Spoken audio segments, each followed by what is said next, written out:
ಒಂದು ಸೈಟ್ ತಗೊಂಡಾಗ ಆ ಮಧ್ಯದಲ್ಲಿ 2x2 ಅಗದ್ಬಿಟ್ಟು ಮಧ್ಯದಲ್ಲೂ 2 ಅಡಿ 3 ಅಡಿ ಮಣ್ಣೆತ್ತಿ ಆ ಸೆಂಟ್ರಲ್ಲಿ ಆ ಶಿಲೆಯನ್ನು ಕೂಡಿಸಿದಾಗ ಶಿಲಾನ್ಯಾಸ. ಇವಾಗ ಅಯೋಧ್ಯೆಯಲ್ಲಿ ಮಾಡ್ಬೇಕಾದ್ರು ಕೂಡ ರಾಮನ ಒಂದು ಇದನ್ನ ಕಟ್ಬೇಕಾದ್ರೂ ನೋಡೇ ಇರ್ತೀರಾ, ನರೇಂದ್ರ ಮೋದಿ ಕೂಡ ಶಂಕುಸ್ಥಾಪನೆಯನ್ನು ಮಾಡಿದ್ರು. ಈಗ ಮನೆ ಕಟ್ಟಬೇಕಾದ್ರೆ ನೀವು ಹೇಳಿದಾಗೆ ವಾಸ್ತುಲಿರುವಂತಹ ಎಲ್ಲಾ ವಿಷಯಗಳನ್ನ ಇಂಪ್ಲಿಮೆಂಟ್ ಮಾಡ್ತಾರೆ. ಅದೇ ಮನೆ ಕಟ್ತಿಲ್ಲ, ಒಂದು ಬಾಡಿಗೆ ಮನೆಗೆ ಹೋಗ್ತಾ ಇದಾರೆ ಅಂತ ಇಟ್ಕೊಳ್ಳೋಣ. ಆ ಬಾಡಿಗೆ ಮನೆಗೆ ಹೋಗ್ಬೇಕಾದ್ರೂನು ಕಟ್ಟಿರುವಂತಹ ವಾಸ್ತು ಆ ಮನೇಲಿ ಇರ್ಬೇಕು ಅಂತ ನೋಡೋದು ಒಳ್ಳೇದಾ? ಇಲ್ಲ ಅಂದ್ರೆ ನಾನು ಬಾಡಿಗೆ ಮನೆಗೆ ಹೋಗ್ತಿದ್ದೀನಿ, ನಾನು ಸ್ವಂತ ಮನೆಯಿಂದ 2 ವರ್ಷ ಕಟ್ಕೋತೀನಿ, ಯಾವ್ದಾದ್ರು ಮನೆ ಆದ್ರೂ ಪರವಾಗಿಲ್ಲ ಅಂತ ಹೋಗೋದು ಸೂಕ್ತನಾ? ನೋಡಿ, ಅದು ವಾಸ್ತು ನೋಡ್ಕೊಂಡು ಹೋಗೋದೇ ಉತ್ತಮ. ಹ್ಮ್. ತೀರಾ ಅನಿವಾರ್ಯ ಕಾರ್ಯದಲ್ಲಿ ಅದು ಏನ್ ಹೆಲ್ಪ್ಲೆಸ್ ಅಂತ ನೋಡ್ಕೊಂಡು ಬಿಟ್ಬಿಡ್ಬೇಕಷ್ಟೇ. ಬಟ್ ಏನಂದ್ರೆ 99.99% ವಾಸ್ತು ನೋಡ್ಕೊಂಡು ಹೋಗೋದು ಉತ್ತಮ. ವಾಸ್ತು ಅಂದ್ರೆ ಹೇಳಿದ್ನಲ್ಲ, ಪಂಚಭೂತಗಳು ಅಂದ್ರೆ ಕರೆಕ್ಟ್ ಗಾಳಿ ಇದೆಯಾ, ಬೆಳಕಿದೆಯಾ, ಆಮೇಲೆ ತೊಂದರೆಗಳಿದೆಯಾ ಅಕ್ಕಪಕ್ಕದಲ್ಲಿ. ಸ್ಕೂಲ್ ಹತ್ರ ಬಾಡಿಗೆ ಮನೆ ತುಂಬಾ ಚೀಪಾಗಿ ಸಿಗುತ್ತೆ, 5,000 ಕೊಡ್ತಾ ಇದಾರೆ, ಡಬಲ್ ಬೆಡ್ರೂಮ್ ಅಂತ ಹೊರಡೋಗ್ತಾರೆ. ಅವ್ರಿಗೆ ಗೊತ್ತಾಗಲ್ಲ, ಅಲ್ಲಿ ಬೆಳ್ಳು ಶುರು ಆಗುತ್ತೆ, ಮಕ್ಕಳೆಲ್ಲ ಬರ್ತಾರೆ. ಅದಕ್ಕೆ ವಾಸ್ತುಶಾಸ್ತ್ರಗಳು ಹೇಳುತ್ತೆ, ಶಾಲೆಗಳಲ್ಲಿರುತ್ತೋ ಮನೆ ಮಾಡ್ಕೋಬಿಡಿ, ದೇವಸ್ಥಾನ ಎದುರುಗಡೆ ಮನೆ ಮಾಡ್ಕೋಬಿಡಿ, ಸ್ಮಶಾನದ ಹತ್ರ ಮನೆ ಮಾಡ್ಕೋಬಿಡಿ. ಸ್ಮಶಾನ ದೆವ್ವಭೂತ ಇಲ್ದೇ ಇದ್ರು ಕೂಡ ಆ ಸ್ಮಶಾನ ಅದನ್ನ ನೋಡಿದಾಗಲೆಲ್ಲ ನಮ್ಗೆಲ್ಲ ಭೂತ ಪ್ರೇತದ್ದು ಬರ್ತಾನೆ ಇರುತ್ತೆ, ಆ ಥಾಟ್ ಪ್ರೊಸೆಸ್. ಆಮೇಲೆ ಧ್ಯಾನ ಮಂದಿರಗಳ ಪಕ್ಕದಲ್ಲಿ ಏನನ್ನ ಮನೆ ಮಾಡ್ಕೊಂಡಾಗ ಮನೆ ಯಜಮಾನನಿಗೆ ಡೌನ್ ಫಾಲ್ ಆಗ್ಬಿಡುತ್ತೆ. ಯಾಕಂದ್ರೆ ಅದು ಇನ್ಫ್ಲೂಯೆನ್ಸ್ ಆಗ್ತಾನೆ. ಅವ್ನ ಕೆಲ್ಸಕ್ಕೆ ಹೋಗೋ ಬದಲು ಕುತ್ಕೊಂಡು ಧ್ಯಾನನೇ ಮಾಡ್ತಾ ಇರ್ತಾನೆ. ಮನೆ ಮಕ್ಕಳು ಊಟಕ್ಕೆ ಏನಕ್ಕೆ ಏನ್ ತೊಂದ್ರೆ. ಹಾಗಾಗಿ ಈ ಮನುಷ್ಯನ ದೇಹ ಅನ್ನೋದು ಇನ್ಫ್ಲೂಯೆನ್ಸ್ ಬೇಗ ಆಗತ್ತೆ, ನೋಡ್ತಾ ಕಲ್ತು ಬಿಡ್ತೀವಲ್ಲ. ಹಾಗಾಗಿ ಎನರ್ಜೀಸು ಪಿಕಪ್ ಆಗ್ಬಿಡುತ್ತೆ. ನೀವು ಹೊಸ ಮನೆ ಆಗ್ಲಿ ಹಳೆ ಮನೆ ಆಗ್ಲಿ 100% ವಾಸ್ತು ನೋಡ್ಕೊಂಡು ಹೋಗೋದು ಉತ್ತಮ. ನಿಮ್ಮ ಸ್ವಂತ ಮನೆ ಕಟ್ತಾ ಇದ್ದೀರಾ, ಇಲ್ಲ ಸ್ವಂತ ಒಂದು ಫ್ಲಾಟ್ ಹೊಸದು ತಗೋತಾ ಇದ್ದೀರಾ, ಅದರಲ್ಲಿ ವಿಶ್ವಕರ್ಮ ಪ್ರಕಾಶನ, ಮನುಷ್ಯಾಲ ಚಂದ್ರಗಳೆಲ್ಲ ಬಹಳ ವಿಶೇಷವಾಗಿ ಶಂಕುಸ್ಥಾಪನೆ ಬಗ್ಗೆ ಕೊಟ್ಟಿರ್ತಾರೆ. ಆ ಶಂಕುಸ್ಥಾಪನೆ ಮಾಡಿಕೊಂಡು, ಶಂಕು ಅಂತಂದ್ರೆ ಏನು, ಅದು ದೈವತ್ವ ಇರುತ್ತೆ ಅದರಲ್ಲಿ. ನಮಗೊಂದು ಭಾವನೆ, ದೇವ್ರು ಇರ್ತಾರಪ್ಪ ಮನೆಯಲ್ಲಿ, ನಾವು ಶುದ್ಧವಾಗಿರ್ಬೇಕು, ಬೇರೆ ಒಂದು ಕೆಟ್ಟ ಪದಗಳನ್ನು ಬಳಸಬಾರದು ಮನೆಗಳಲ್ಲಿ, ಒಳ್ಳೇದನ್ನೇ ಮಾತಾಡ್ಬೇಕು, ಒಳ್ಳೇದನ್ನೇ ಯೋಚನೆ ಮಾಡ್ಬೇಕು ಅಂತೆಲ್ಲ ಬರುತ್ತೆ. ನೋಡಿ, ಅದು ಎಷ್ಟು ಕಟ್ಟಾಗ್ಬಿಡುತ್ತೆ ಅಂದ್ರೆ ಸನಾತನ ಧರ್ಮದ್ದು. ಆ ಸನಾತನ ಧರ್ಮನೂ ಫಾಲೋ ಮಾಡೋದು. ಧರ್ಮ ಅಂತಂದ್ರೆ ಏನು ಅಂತಂದ್ರೆ ಸೆಟ್ ಆಫ್ ರೂಲ್ಸ್ ಅಷ್ಟೇ, ಇನ್ನೇನಿಲ್ಲ. Not complicated. ಕೆಲವೆಲ್ಲ ಕಾಂಪ್ಲಿಕೇಟ್ ಮಾಡಿ ಹೇಳ್ಬಿಡ್ತಾರೆ, ಅದಕ್ಕೆಲ್ಲ ಓಡೋಗ್ಬಿಡ್ತಾರೆ ಭಾಷಣಕ್ಕೆ ಬಂದ್ರೆ. ಧರ್ಮ ಅಂತಂದ್ರೆ ಏನು, ಸೆಟ್ ಆಫ್ ರೂಲ್ಸ್ ಅಷ್ಟೇ. ಅದು ಎಲ್ಲರಿಗೂ ಅನುಕೂಲ ಆಗ್ಲಿ ಅಂತ ಮಾಡ್ತಾರೆ. ಹಾಗಾಗಿ ಶಂಕು ಅಂತಂದ್ರೆ ನೋಡಿ, ನೀವು ಕೇಳಿದಕ್ಕೆ ತೋರಿಸ್ತಾ ಇದ್ದೀನಿ. ಇದು it is one of the ಶಂಕುಸ್. ಕೆಲವರೆಲ್ಲ ಊದೋ ಶಂಕು ಅನ್ಕೊಂಡ್ಬಿಡ್ತಾರೆ. ಶಂಕು ನೋಡಿ, ಇದು ಯಾವ ಶೇಪ್ ಇದೆ, 4 ಚತುರ್ಮುಖ ಬ್ರಹ್ಮ.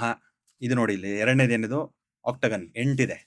ಅಷ್ಟ ದಿಕ್ಕುಗಳು ಅಧಿಪತಿ ಯಾರು, ಮಹಾವಿಷ್ಣು, ಬ್ರಹ್ಮ, ವಿಷ್ಣು. ಕೊನೆಯಲ್ಲಿ ಇದು ಯಾವ ಲಿಂಗದಲ್ಲಿದೆ, ಶಿವನಲ್ಲಿ ಇದೆ. ಅದಕ್ಕೆ ಬ್ರಹ್ಮ ವಿಷ್ಣು ಮಹೇಶ್ವರ, ಈ ಮೂರನ್ನು ಸೇರಿದ್ರೇನೆ ನಾವು ಅದನ್ನ ಶಂಕು ಅಂತ ಹೇಳುವಂಥದ್ದು. ಇದಕ್ಕೂ ಪರ್ಟಿಕ್ಯುಲರ್ ನಿಯಮಗಳಿವೆ. ಯಾವ ಮರ ಯೂಸ್ ಮಾಡಬೇಕು, ಇದ್ರದ್ದು ಅಳತೆಗಳು ಎಷ್ಟಿರ್ಬೇಕು, ಎಷ್ಟು ಉದ್ದ ಎಷ್ಟು ಅಗಲ ಇರಬೇಕು, ಯಾವ ಮುಹೂರ್ತದಲ್ಲಿ ಅದನ್ನ ಆ ಮರದಿಂದ ಇದನ್ನ ತಗೋಬೇಕು, ಯಾವಾಗ ಮಾಡಬೇಕು, ಪ್ರತಿಯೊಂದಕ್ಕೂ ವಾಸ್ತು ಇದರಲ್ಲೇ ನಿಯಮ ಇದೆ. ಇದರಲ್ಲಿ ಸುಮಾರು ಟೈಪ್ಸ್ ಬರುತ್ತೆ. ಮನೆ ಕಟ್ಟೋದಕ್ಕಿಂತ ಮುಂಚೆ ಶಂಕುಸ್ಥಾಪನೆ ಮಾಡಬೇಕು.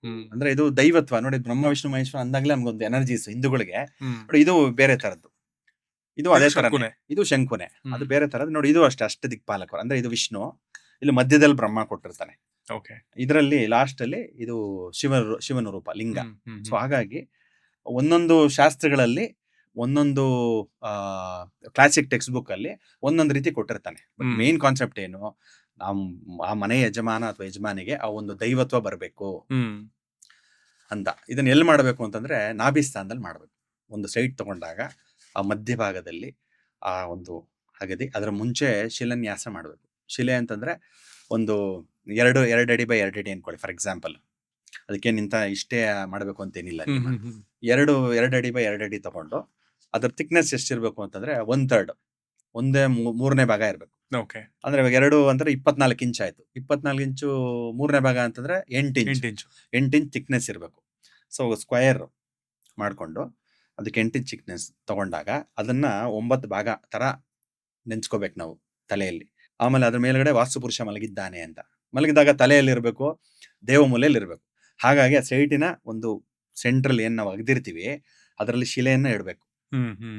ಅದನ್ನ ಇಟ್ಟು ಆ ಒಂದು ವಾಸ್ತುವಿನ ತಲೆ ಉತ್ತರಕ್ಕೆ ಅಂದ್ರೆ ಈಶಾನ್ಯ ಮೂಲೆಗೆ ಬರೋ ಹಾಗೆ, ಕಾಲುಗಳು ನೈಋತ್ಯಕ್ಕೆ ಬರೋ ಹಾಗೆ ನೋಡ್ಕೋಬೇಕು, ಇಮ್ಯಾಜಿನ್ ಮಾಡ್ಕೋಬೇಕು, ಊಹೆ ಮಾಡ್ಕೊಂಡು ಅದನ್ನ 9 ಪದ ಮಾಡ್ಕೋಬೇಕು. ಅಂದ್ರೆ ಇವಾಗ ಅದನ್ನ ಒಂದು ಸ್ಕ್ವೇರ್ನ ಒಂದು ಕೇಕ್ ಅಂತ ತಗೊಳ್ಳಿ, ಬರ್ತ್ಡೇ ಕೇಕ್ ಸ್ಕ್ವೇರ್ ಇರುತ್ತೆ. ಅದನ್ನ ಕರೆಕ್ಟ್ ಆಗಿ 9 ಭಾಗ ಮಾಡಪ್ಪ ಅಂದ್ರೆ ಏನ್ ಮಾಡ್ತಾರೆ, ಮಧ್ಯದಲ್ಲಿ 2 ಲೈನ್ ಹಾಕ್ತಾರೆ. ಅಡ್ಡಡ್ಡ 2 ಲೈನ್ ಹಾಕ್ತಾರೆ. ಅವಾಗ ಎಷ್ಟು ಭಾಗ ಆಗುತ್ತೆ? 1, 2, 3, 4, 5, 6, 7, 8, 9 ಭಾಗ ಆಗುತ್ತೆ. ಹೌದು. ಆ ಒಂದು ದೇವ ಮೂಲೆಯಲ್ಲಿ ಇರುತ್ತಲ್ಲ, ಅದಕ್ಕೆ ಪದ್ಮ ಅಂತ ಕರಿತೀವಿ. ಅಂದ್ರೆ ಅದನ್ನು ಪದ್ಮ ಅಂತಂದ್ರೆ ಲೋಟಸ್, ಆ ಚಿತ್ರ ಬರಿಬೇಕು. ಅದನ್ನ ನಂದ ಅಂತ ಹೇಳ್ತೀವಿ. ನಂದ ಅಂದ್ರೆ ನಂದ ಅನ್ನೋ ದೇವಿನ ಕೂಡಿಸ್ತೀವಿ ಅಲ್ಲಿ. ಅಲ್ಲಿ ಚಿತ್ರನ ಕೆತ್ತಿರ್ಬೇಕು, ಇಲ್ಲಾಂದ್ರೆ ಎನ್ಗ್ರೇವ್ ಮಾಡಿರ್ಬೇಕು. ನೆಕ್ಸ್ಟ್ ಲಾಸ್ಟ್ ಬಂದಾಗ ಅಂದ್ರೆ ಅಗ್ನಿ ಮೂಲೆಗೆ ಬಂದಾಗ ಅಲ್ಲಿ ಭದ್ರ ಅಂತ ಅಂದ್ರೆ ಭದ್ರಾಸನ ಅಂದ್ರೆ ಒಂದು ಸಿಂಹಾಸನ ಕೂಡಿಸ್ಬೇಕು, ಸಿಂಹಾಸನ ಚಿತ್ರ ಬರಿಬೇಕು, ಅದು ಭದ್ರ. ನಂದ ಏನ್ ಮಾಡುತ್ತೆ? ತಾವರೆ ಹೂವ ನಮಗೆ ಒಳ್ಳೇದನ್ನ ಮಾಡುವಂಥದ್ದು ಶಕ್ತಿಯಲ್ಲಿ ಇದೆ, ಯಾಕಂದ್ರೆ ದೇವಮೂಲೆ. ನೆಕ್ಸ್ಟ್ ಅಗ್ನಿ ಮೂಲೆಯಲ್ಲಿ ಭದ್ರನ ಕೂಡಿಸಿದಾಗ ನಮ್ಮ ಸ್ಥಾನವು ಭದ್ರವಾಗಿರುತ್ತೆ, ಏನೇ ಬಂದ್ರೂ ಧೈರ್ಯವಾಗಿ ಒಂದು ಸಂಭಾಳಿಸುವಂತ ಶಕ್ತಿ ಇರುತ್ತೆ ಅಂತ ನೋಡಿ. ಅದಕ್ಕೂ ಒಂದೊಂದು ಪಿಕ್ಚರ್ ಇದೆ, ಹಿಂದೂ ಸಿಂಬಲ್ಸ್ ಅಂತ ಕರಿತೀವಿ. ಅಲ್ಲಿ ನೋಡಿದಾಗ ಒಂದು ಎನರ್ಜೀಸ್ ಇರುತ್ತೆ. ನೆಕ್ಸ್ಟ್ ಇದು ದೇವಮೂಲೆ ಅಲ್ಲ, ಇದು ರಾಕ್ಷಸ ಮೂಲೆಗೆ ಬಂದಾಗ ಅಲ್ಲಿ ಒಂದು ಪ್ರಭಾವಳಿ ಅಂದ್ರೆ ಊರಿನ ಒಂದು ದ್ವಾರ. ಈಗ ನೋಡಿದ್ರೆ ಅವಾಗ ಎಲ್ಲರೂ ಶುರು ಮಾಡ್ಕೊಂಡಿರ್ತಾರೆ. ಒಂದು ಊರು ಅಂದಾಗ ಅದು ಮೇಲ್ಗಡೆ ಒಂದು ಏನೋ ಒಂದು ಕಟ್ಬಿಟ್ಟು ಗೋಪುರ ತರ ಕಟ್ಟಿ 2 ಪಿಲ್ಲರ್ ಹಾಕಿ ಅದ್ ಮಧ್ಯದಲ್ಲಿ ಹಾಕ್ಬಿಟ್ಟು ಶಿವ ಪಾರ್ವತಿನೋ ವಿಷ್ಣುನೋ ಕೂಡ್ಸಿರ್ತಾರೆ. ಅಂದ್ರೆ ಅದು ಜಯದ ಬಾಗಿಲು ಅಂತ. ವಿಜಯ ನಮ್ಮ ರಾಜರಾಜೇಶ್ವರಿ ನಗರದಲ್ಲೂ ಇದೆಯಲ್ಲ, ಎಂಟ್ರೆನ್ಸ್ ಬರ್ತಲ್ಲ, ಅದು ಪ್ರತಿಯೊಂದು ಇದ್ದಾಗಲೂ ನೋಡಿ ಎಲ್ಲಿ ಕಟ್ಟಿರ್ತಾರೋ ಆ ಏರಿಯಾ ಡೆವಲಪ್ಮೆಂಟ್ ಆಗುತ್ತೆ. ನೋಡಿ ಬೇಕಾದ್ರೆ ನೀವು ಎಲ್ಲಿ ಅದು ದ್ವಾರ ಹಾಕಿದ್ರೆ ಹಳ್ಳಿಗಳಲ್ಲಿ ಒಂದ್ ಕಡೆ ಹಾಕಿರ್ತಾರೆ ಅನ್ಕೊಳ್ಳಿ, ಸೂಪರ್ ಆಗಿ ಡೆವಲಪ್ಮೆಂಟ್ ಆಗುತ್ತೆ. ಅಲ್ಲಿ ರೈತರೆಲ್ಲ ಏನು ಬೆಳೆಯೋದೆಲ್ಲ ಚೆನ್ನಾಗಿ ರಿಚ್ ಆಗಿಬಿಡ್ತಾರೆ, ಸಾವುಕಾರ ಆಗ್ಬಿಡ್ತಾರೆ. ಹಾಗಾಗಿ ಆ ಚಿತ್ರವನ್ನ ಅಲ್ಲಿ ಬಡಿಸಿರ್ಬೇಕು. ನೆಕ್ಸ್ಟ್ ಅದನ್ನ ನಾವು ಜಯ ಅಂತ ಹೇಳ್ತೀವಿ. ನೆಕ್ಸ್ಟ್ ಒಂದ್ ಮೇಲ್ ಬಂದಾಗ ರಿಕ್ತ, ಅಲ್ಲಿ ವಾಯುಮೂಲೆಯಲ್ಲಿ ಆ ರಿಕ್ತ ಅನ್ನೋದು ಛತ್ರಿ.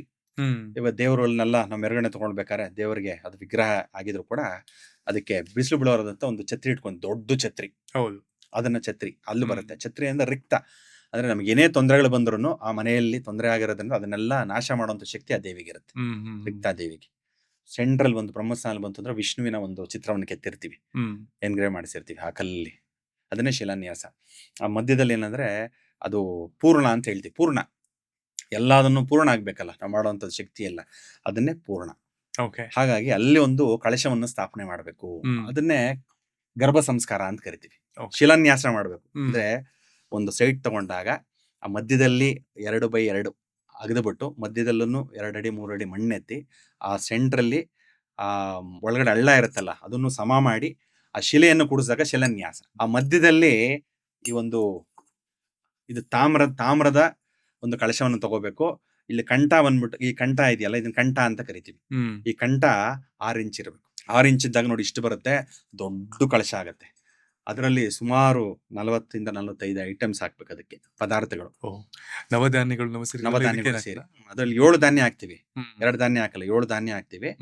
ಪ್ಲಸ್ ಪಂಚ ಪಲ್ಲವಗಳು ಹಾಕ್ತಿವಿ, ಅಂದ್ರೆ ಎಲೆಗಳು ಬರುವಂತದ್ದು.